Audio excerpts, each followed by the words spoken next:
नमस्कार, अपना हिमाचल देख रहे हैं आप। आपके साथ मैं हूं जासमिन शर्मा और हेडलाइंस के बाद अब सीधे रुक करेंगे अहम खबरों का। और 2 दिन की लगातार बारिश के बाद अब जगह जगह भूस्खलन की खबरें सामने आ रही हैं।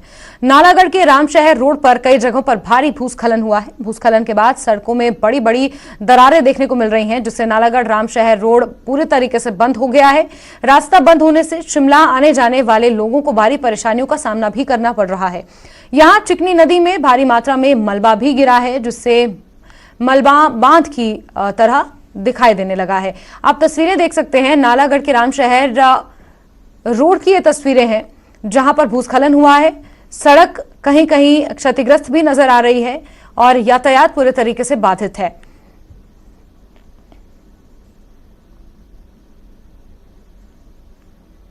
वहीं मंडी में 9 मील के पास पहाड़ी से पत्थर गिरने के चलते नेशनल हाईवे बंद हो गया है। पहाड़ी से बार बार पत्थर गिरने के चलते मलबा हटाने का काम शुरू नहीं हो पा रहा है, जिससे हाईवे के दोनों तरफ लंबा जाम लगा हुआ है। तस्वीरों में आप साफ देख सकते हैं कि कैसे बड़े बड़े पत्थर और चट्टानें हाईवे पर आ गिरी हैं और मानसून में यही सिलसिला बदस्तूर जारी है। आपको बता दें, 9 मील की ये तस्वीरें आप अपने टीवी स्क्रीन पर देख रहे हैं। यहां पर लगातार हल्की सी बारिश के बाद ही यहां पर मलबा सड़कों पर गिर रहा है और मशीनरी हालांकि मौके पर तैनात है, लेकिन भूस्खलन होने की वजह से मलबे को हटाने का काम शुरू नहीं हो पा रहा है।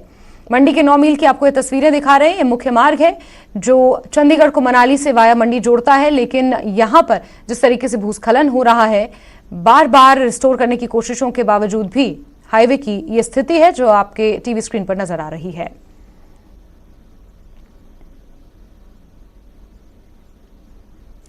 और 22 और 23 अगस्त को हुई बारिश के बाद मंडी के कई इलाकों में भारी तबाही हुई है। कई इलाकों की तस्वीरें अब सामने आ रही हैं। हम आपको पंडोह से सटे कुकलाह गांव की कुछ तस्वीरें दिखाते हैं। 23 तारीख को भारी बारिश से कुकलाह गांव में 12 घर और एक स्कूल जमींदोज हो गए थे। कई घरों को भारी नुकसान हुआ। सैकड़ों लोग बेघर हो चुके हैं। घरों को भारी नुकसान पहुंचा है। तस्वीरों में आप तबाही का मंजर देख सकते हैं। कई लोगों के पास खाने और पहनने के लिए भी कुछ नहीं बचा है। लोग तंबुओं में रहने को मजबूर हैं और सरकार से अब मदद की गुहार लगा रहे हैं।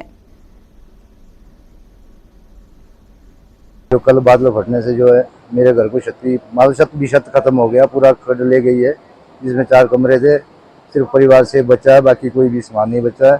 हम जो हिमाचल सरकार से गुहार करते हैं कि हमें जो आर्थिक से ज्यादा सहायता करें। तन के कपड़े के सिवाय और कुछ नहीं है, सब कुछ खत्म हो गया। जगह सारी घरों में पानी आ गया आपके? बिल्कुल पूरे दोनों मकान में पानी आ गया। मवेशी पशु कितने कर पे? 5 गाय थी और 40 बह पानी में बह गई। क्या आग्रह है आपका? चलो जितना हो सके, अब हम क्या कह सकते हैं। मतलब खाने के लिए कुछ नहीं है, तन के लिए कपड़े नहीं है, सोने के लिए बिस्तर नहीं है। उसके सरकार से आग्रह करते हैं जो उचित समझे भी। जी अब मकान की है, वे बोलते हैं नदी के किनारे में पानी है, मकान बनाया, अभी तो आपको कुछ नहीं मिलेगा। इसकी ये करना चाहते हैं हम भाई, क्रेट वगैरह लगने चाहिए, उसको तो बचाव होना चाहिए भी मकान का, घर का पूरे ना वो क्रेट लगने चाहिए। अभी टूटा तो है नहीं हमारा मकान है, अभी सिर्फ खेत है। अभी वो पानी आ गया है, पूरा वाली साइड हमारा डूब गया है पानी में पूरा। जी मेरी पंचायत में लगभग 12 मकान बिल्कुल नष्ट है, खत्म है, दरिया में चले गए हैं। और कुछ ऐसे स्थान है जिनकी, जैसे सिमलधार गांव हो गया, बगनाल हो गया, साड़ी बेट हो गया, स्वागी हो गया, बंदल हो गया, इन जगहों में कुछ एक ऐसे मकान है जिन परिवारों को घर भी खाली करना पड़ रहा है। मिट्टी और मलबे के बीच में घर दबे हुए हैं। मैं चाहता हूं सरकार से, मेरी पंचायत की जनता को सरकार की तरफ से सहायता कर सके।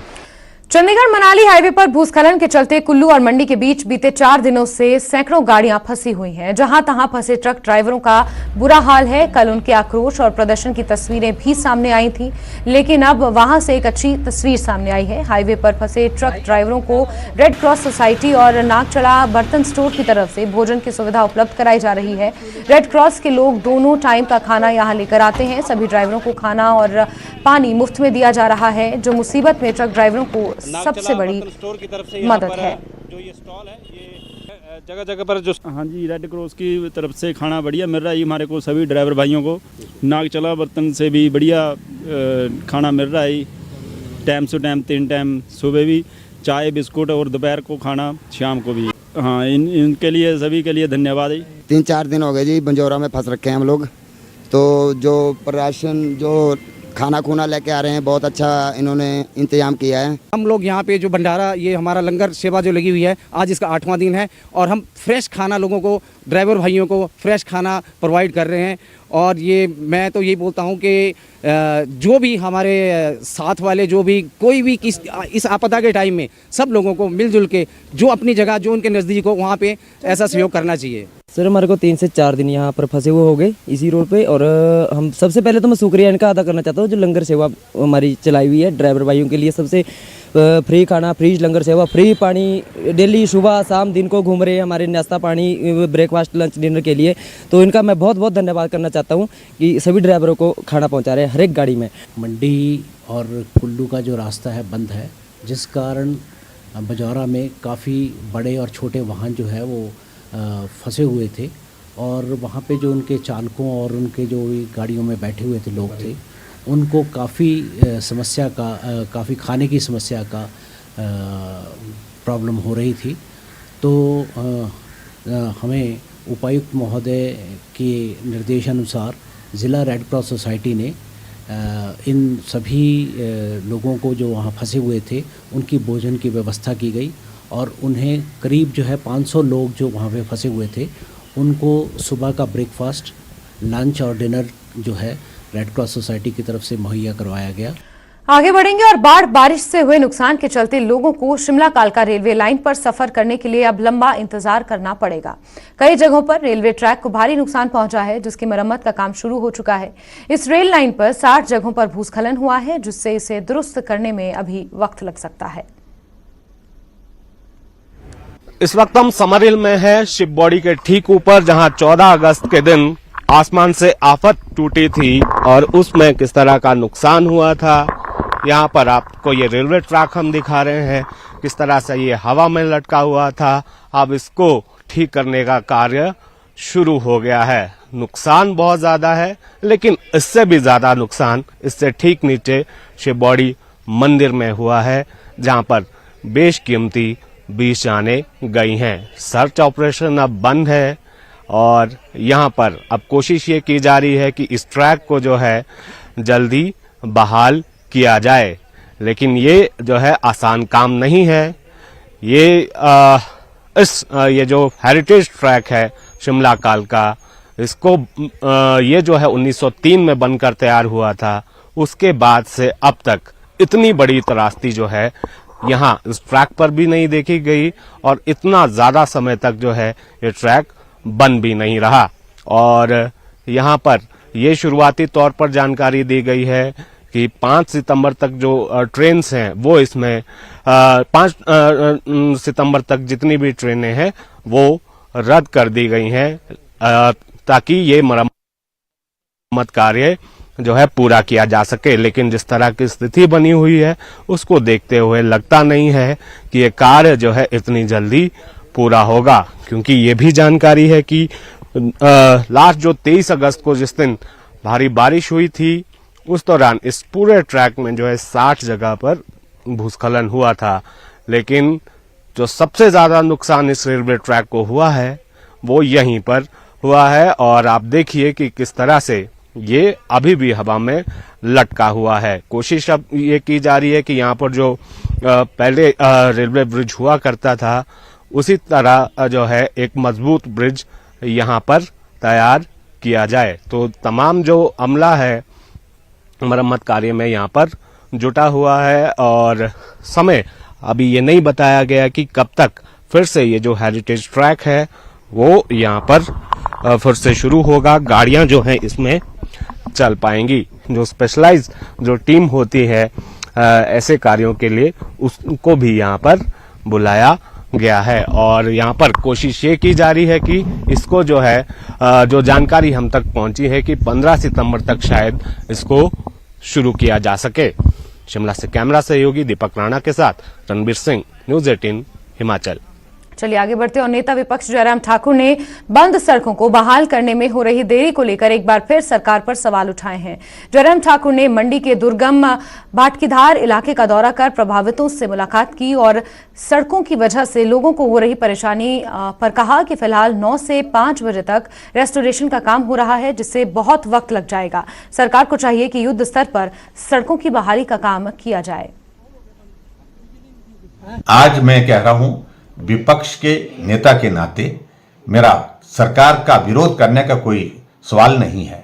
मेरा सवाल सिर्फ इतना है, जनता भयानक कठिनाई के दौर में से गुजर रही है, बहुत संकट के दौर में से गुजर रही है। इस संकट की घड़ी में सामान्य परिस्थिति की तरह काम न किया जाए, युद्ध स्तर पर काम किया जाए। मेरे ही विधानसभा क्षेत्र का आधा हिस्सा अभी जो है, जहां पर पानी की सुविधा नहीं हो पा रही है, जहां बिजली की सुविधा नहीं है, अभी तक रिस्टोर नहीं हो पाई है। और बहुत सारा इलाका मेरे विधानसभा क्षेत्र का जहां कम्युनिकेशन का यानी कि नेटवर्क जो है बिल्कुल टोटल कोलैप्स हुआ पड़ा है। और बाकी विधानसभा क्षेत्र की स्थिति भी मुझे लगता है कि इसी तरह से होगी। इसलिए जो व्यवहारिक चीज है उन चीजों को लेकर के हमको कहने की आवश्यकता है। ऐसा मत सोचिए कि हम विपक्ष में हैं और विपक्ष में रहते हुए हम कोई बात कह रहे हैं। हम आपसे आग्रह कर रहे हैं, प्राथमिकता के साथ युद्ध स्तर पर एक अस्थायी व्यवस्था के अनुरूप जो है, जो सड़कें रिस्टोर की जा सकती हैं वो करनी चाहिए। रात दिन काम होना चाहिए। स्थिति इस प्रकार की है कि इसको सामान्य परिस्थिति ना माना जाए। मेरा प्रदेश सरकार से इस बात के लिए विशेष तौर से आग्रह है कि व्यक्ति की जिंदगी से महत्वपूर्ण कोई नहीं है। इसलिए कोशिश करें कि जो लोग अस्थायी व्यवस्था के अंतर्गत विस्थापित एक तरह से होकर के दूसरे स्थान पर रह रहे हैं, उनके लिए वहां पर माकूल ठीक तरह से रहने की व्यवस्था करें।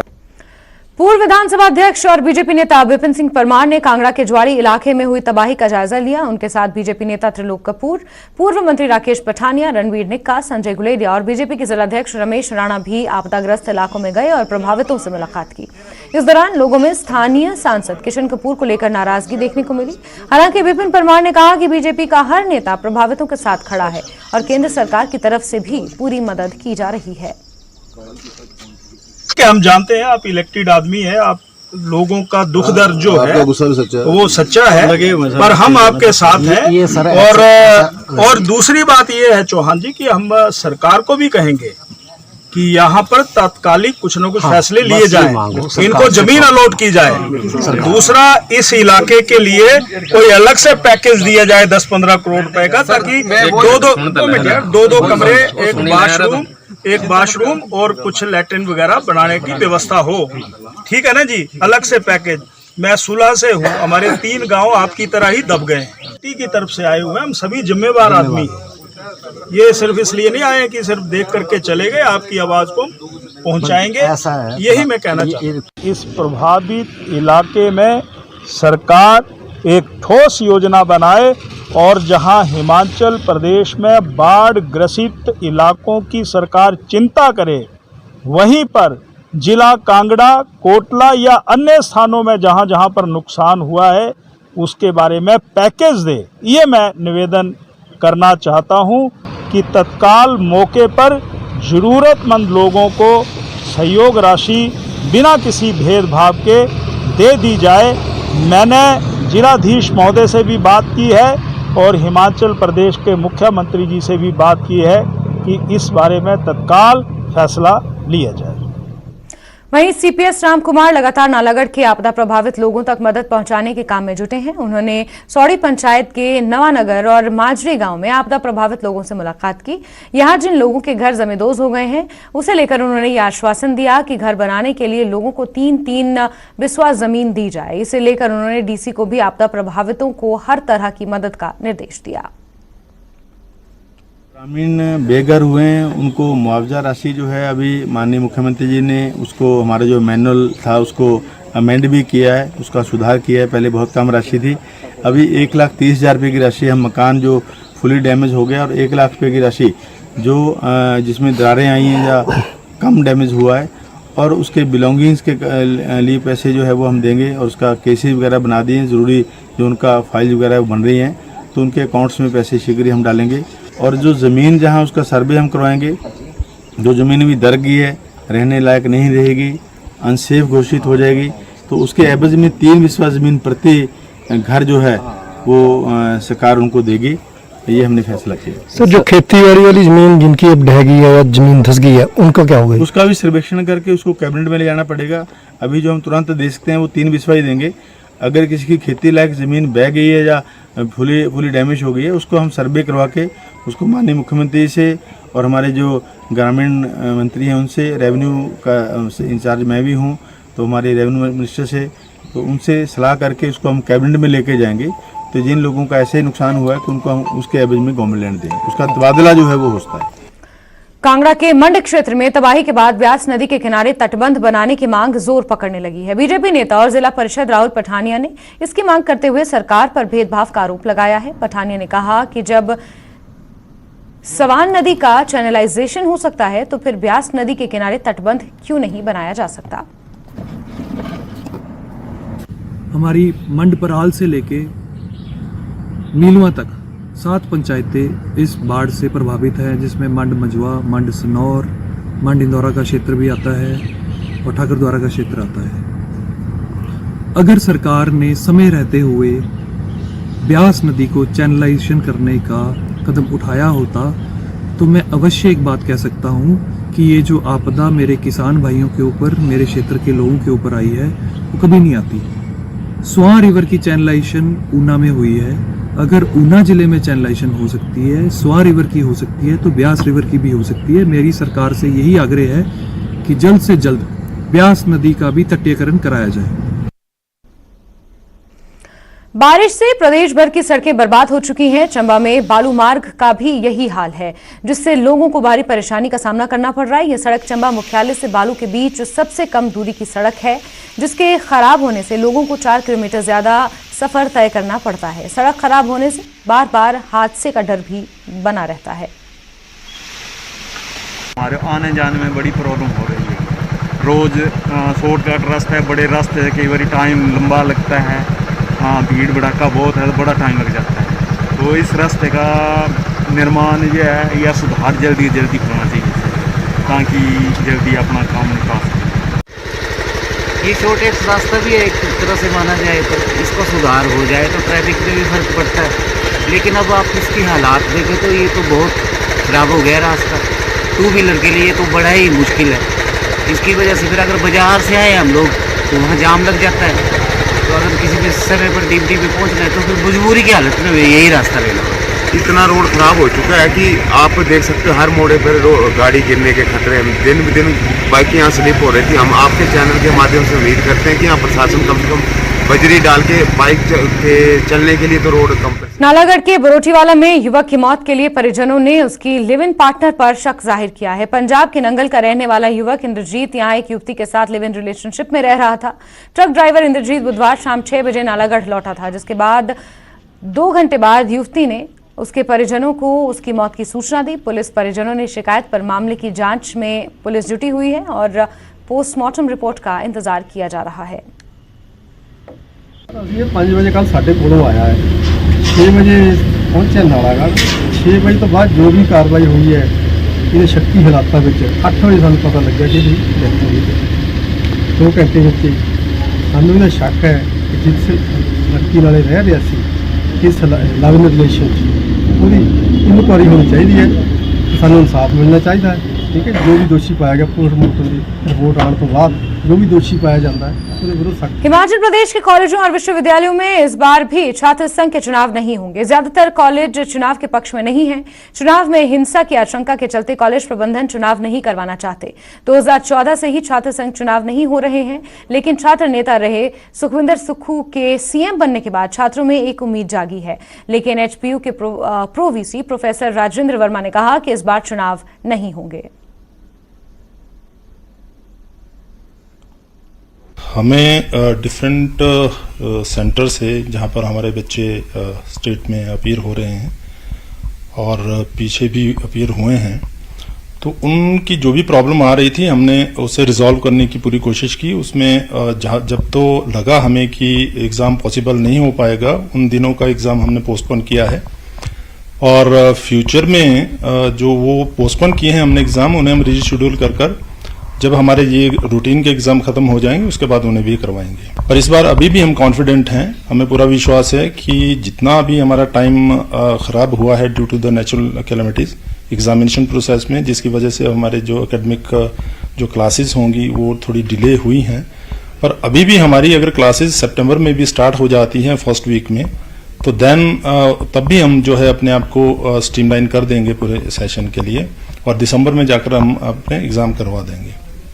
और अगर कहीं 15 जिस तरह से मानसून अभी 15 सितंबर तक चलता है, अगर कहीं कोई डिस्टरबेंस ज़्यादा हुई और हम कोई प्रॉब्लम आती है तो फिर भी हम कोशिश करेंगे कि फरवरी में हमारे एग्ज़ाम ना जाएं, जनवरी का कुछ टाइम हम लेकर अपने एग्जामिनेशन को पूरा कर लेंगे। और इतना ज़रूर है कि जो हमारे एकेडमिक डेज 90 डेज होते हैं जिसमें हमें जो है टीच करना होता है, वो हम कॉन्फिडेंट हैं कि वो हम अपने नवंबर लास्ट तक या फर्स्ट वीक ऑफ दिसंबर तक जो है कंप्लीट कर लेंगे। और धर्मशाला का राज्य शहीद स्मारक जल्द ही नए रंग रूप में नजर आएगा। शहीद स्मारक नए लुक के साथ नए डिजाइन में दिखेगा, साथ ही यहां लोगों को कई नई चीजें भी देखने को मिलेंगी। दिल्ली की कंपनी ने इसका प्लान तैयार कर लिया है। शहीद स्मारक में विश्व स्तरीय सुविधाएं होंगी, बड़े बड़े स्क्रीन्स लगाई जाएंगी, यहां युद्ध से जुड़ी कहानियां और जानकारियां डिस्प्ले होंगी। ओपन एयर थिएटर में लेजर शो के जरिए भी सेना के पराक्रम का प्रदर्शन होगा। एक इंटरनेशनल फर्म को हमने ये टास्क दिया कि हमारे वॉर मेमोरियल के डेवलपमेंट के लिए एक मास्टर प्लान बनाया जाए। ये हमें करीब 12 लाख रुपए इसके लिए देना पड़े, और ये जो पैसा है ये तो नॉर्मल रेट से बहुत कम है, क्योंकि जो मिस्टर श्री वत्स हैं उन्होंने नो प्रॉफिट नो लॉस पर हमारा काम किया है। अभी आप देखें मेरे पीछे ये जो है ये हमारा फेज 1 की डेवलपमेंट का प्लान है। इसमें जो एग्जिस्टिंग वॉर मेमोरियल है उसमें क्या डेवलपमेंट होती है इसमें डिटेल में दिया हुआ है। मेरे लेफ्ट साइड पर वॉर मेमोरियल का सेकंड फेज 2 का डेवलपमेंट प्लान है, और इसमें हम जो हमारे वॉर मेमोरियल के साथ लगी हुई एक ज़मीन है जो कि डीसी साहब के अंडर है, उसको हम वॉर मेमोरियल में अमेंडमेंट कर वहां के लिए भी हमने डेवलपमेंट प्लान बनाया हुआ। आगे बढ़ेंगे और चंद्रयान 3 की कामयाबी में मंडी के रहने वाले वैज्ञानिक प्रशुम्न ने भी अहम भूमिका निभाई है। प्रशुम्न मंडी के गवारुड़ू गांव के रहने वाले हैं, जहां चंद्रयान की कामयाबी पर लोग उनके माता पिता को बधाई दे रहे हैं। प्रशुम्न उस टीम में शामिल थे जिन्होंने चंद्रयान 3 मिशन के लिए क्रायोजेनिक इंजन बनाया था। माता पिता अपने बेटे की इस उपलब्धि पर बेहद खुश हैं। मेरी खुशी का ठिकाना बिल्कुल भी नहीं रहा। जब जैसे ही मतलब चंद्रयान लैंड किया तो मैं एकदम से बेड के ऊपर, हम टीवी देख रहे थे बेड से, तो बेड के ऊपर उछल के ताली बजा दी मैंने ज़ोर से, और वहाँ उतने में टीवी पे भी ताली, साइंटिस्ट की ताली बज रही थी। और मैं इन साइंटिस्ट को भी बधाई देना चाहता हूँ, देश की जनता को भी बधाई देना चाहता हूँ, और मेरी खुशी का ठिकाना नहीं है। कल से आज अभी भी मैं मतलब रात को बल्कि बड़े लेट सोए हम बधाई संदेश सुनते सुनते, फिर भी नींद मेरी आंखों से दूर है, तो बहुत खुशी है। लगभग 6:30 बजे के बाद ही मेरी उससे बात हुई, तो मैंने बधाई दी। वो खुश तो बहुत था, बोल मुझे बहुत संदेश आ रहे हैं बधाई के साथ में। वो शायद मैसेज रिप्लाई भी कर रहा था, तो वीडियो कॉल हुई मेरी, तो बोला मम्मी मेरा रोल नहीं है इसमें। अभी मतलब उसको ये लग रहा था कि मेरे से ज़्यादा तो बहुत सारे और वैज्ञानिक हैं जिन्होंने इम्पोर्टेंट रोल उसमें किया है, कंट्रीब्यूशन दिया है देश को। तो मेरा तो क्रायोजेनिक इंजन का काम था, वो वही था। मैंने कहा बेटा वो अगर वो नहीं होता तो यहाँ कैसे पहुँचते, तो तुम्हारा भी बराबर का सहयोग है और मैंने विश किया। चलिए आगे बढ़ेंगे और ऊना से आपको खबर देंगे, जहां अवैध तरीके से चल रहे ऑटो रिक्शा वालों के खिलाफ कड़ी कार्रवाई की जाएगी। परिवहन विभाग की तरफ से ऐसे ऑटो वालों को चिन्हित किया जा रहा है। आरटीओ राजेश कौशल ने बताया कि जिले में सिर्फ 135 ऑटो रिक्शा रजिस्टर्ड हैं, लेकिन दूसरे राज्य के कई ऑटो वाले यहां आकर गलत तरीके से ऑटो चला रहे हैं, जिनके साथ यात्रा करना सुरक्षित भी नहीं है। आरटीओ ने कहा कि ऐसे ऑटो वालों के खिलाफ अब कार्रवाई होगी। ऐसा है कि हमारे पास लगभग 125 जो ऑटो रिक्शा या ई रिक्शा हैं वो जिले भर में पंजीकृत हैं और बाकी पिछले कुछ समय में सुनने में आया और हमने सड़कों पे पाया भी, कुछ लोग जो हैं वो गाड़ियां बिना परमिशन के पंजाब राज्य से खरीद कर ले आए हैं। उनके पास किसी प्रकार की कोई परमिशन नहीं, किसी प्रकार की गाड़ी की रजिस्ट्रेशन हिमाचल में चलाने के लिए नहीं है। तो हमने इस कड़ी में पिछले 2-3 महीनों में लगभग 35 गाड़ियों के चालान किए हैं। गाड़ियों को इम्पाउंड भी किया गया है और ऐसी गाड़ियों में सफ़र करने के लिए हमने जो सवारियां हैं, यहाँ के जो लोकल लोग हैं पैसेंजर करते, उनका हमारे से विशेष आह्वान रहेगा कि यहाँ की स्थानीय जनता किसी भी ऐसी गाड़ी जो जिसके ऊपर पंजाब का नंबर हो या टेम्पररी नंबर लगा हो, उसमें वो सफ़र बिल्कुल नहीं करे, क्योंकि ये गाड़ियाँ किसी भी ढंग से सुरक्षित नहीं है।